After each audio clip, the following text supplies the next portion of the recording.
Hello all. Guess a little update to my video the other day, looking for some help, and somebody did come through for me. And I'll leave a link to his channel down in the description. He doesn't have any content, but heck of a nice guy. We've actually been in contact a couple of times over the last year or so, and he was able to tell me what to do, and it was pretty simple. That this end is threaded. You can put a bar in here and get enough leverage to turn it. Set this end in the vise. These two arms are strong enough, and they weren't going to break off or anything. And I just got it loose, and thankfully it wasn't rusted. There was some anti-seize on it. I was able to turn it down. I put it into a long pipe clamp so that it wouldn't spring out. Unscrewed it all, got everything out, and it was pretty good. And what I found at the end of this plunger, there's supposed to be a leather seal, and well, that's what was left of it. Bunch of caked up grease and oil, and well, I'm going to cut a new one of these out. I don't know if 1 inch is going to be enough. I'm going to try it, and if it's not, I'm going to make something just a little bit larger. I have a method to cut some out, and we're going to put this thing back together and see if we can't get a couple of shots through it. Using my 1 inch leather punch and the little other puncher to make the center hole.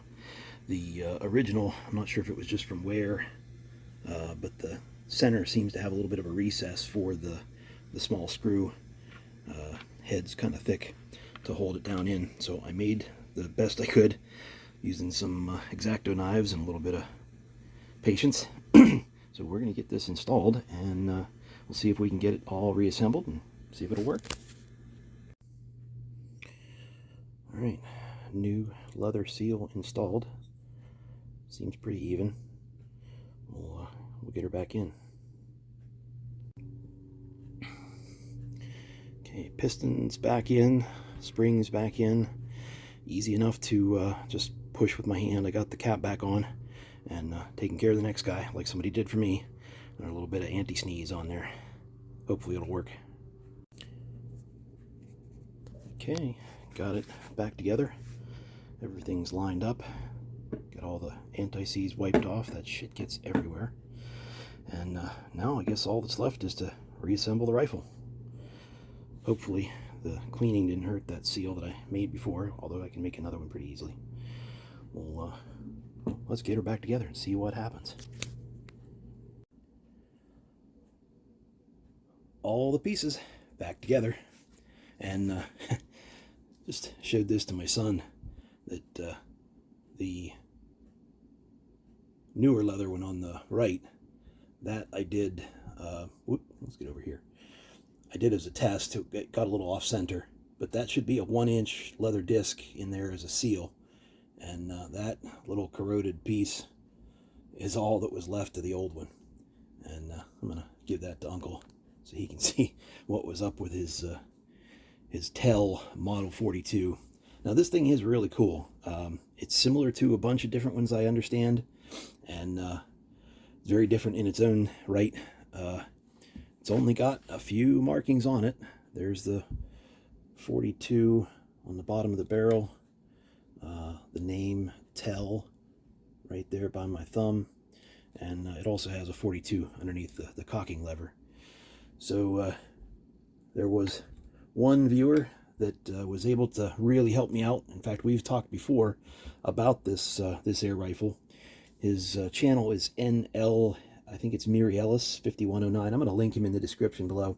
He doesn't have any videos or any content, but he does have a channel and he comments on several things. He was right on it with this thing, and what he told me was that I could take out the trigger, which was already out, and the spring, and get a wrench. I actually used a tire spoon to get into this notch, and it's good solid steel, so it wasn't going to have any problems. And using the ears up here where the cocking lever attaches, I put that in leather jaws in the vise, and I was able to give that a good turn. I wish I would have filmed it, but I just didn't think of it. It was last night, 10 o'clock, and I didn't feel like filming. I was just kind of working. But there was some anti-seize in there, so that helped it a lot, and was able to take it right off. It's not under so much tension that it was going to like blow out of there, and I was able to just push it back on with my hand and turn it to get it reassembled. So here it is. It's all done. It's all put back together, and we're going to take a shot, see how it goes. So this is my little, indoor pellet rifle, BB rifle range. If I go the whole way back to the back door, I can get about 10 yards. I'm going to be using just some, Norma Golden Trophy pellets. It's just like any other break.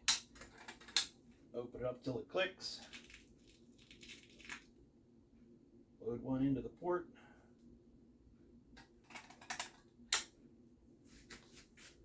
And this is real close, but where those sights are tiny and hard to see.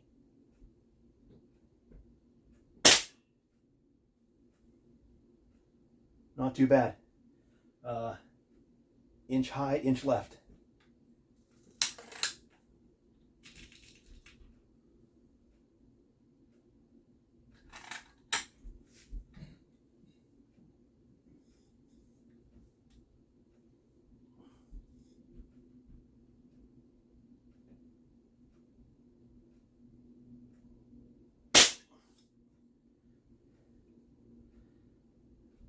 Dead on horizontal, an inch left.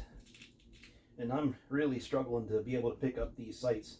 They are way tiny, and getting a cheek weld on this weird stock is more than difficult. In fact, I got to put it all the way in front of my face to get.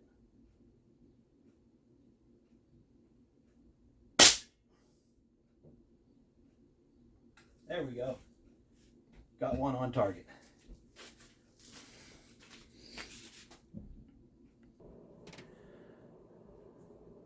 So, stupid close range, I know, but not too bad.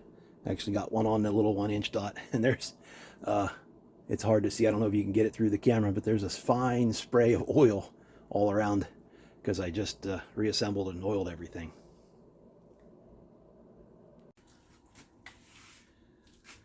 So thank you very much to everybody that commented on that first video, that even if they didn't know anything, they wish they could have helped. Quite a few did help out, and especially my friend NL Mary Ellis. We got this thing back and functioning, and I think I might need to take a quick ride and deliver this back to my uncle. I think he might appreciate it. So thanks everybody. Hope you have a great weekend.